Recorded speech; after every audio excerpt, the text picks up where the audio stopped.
तो भैया ये क्या खिला रहे हैं आप? ये खस्सी का गोड़ी कैसे खिलाते हैं? ये 80 रुपया जोड़ा है। चूड़ा मुरी के साथ खाइएगा 90 रुपया। सिर्फ गोड़ी खाइएगा 80 का 2 लगा दीजिएगा 1 प्लेट।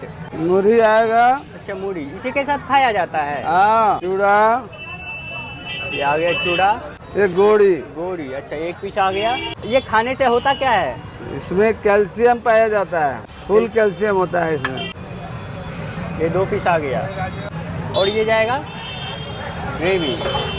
तो फाइनली ये रेडी हो गया। हाँ 90 रुपया का।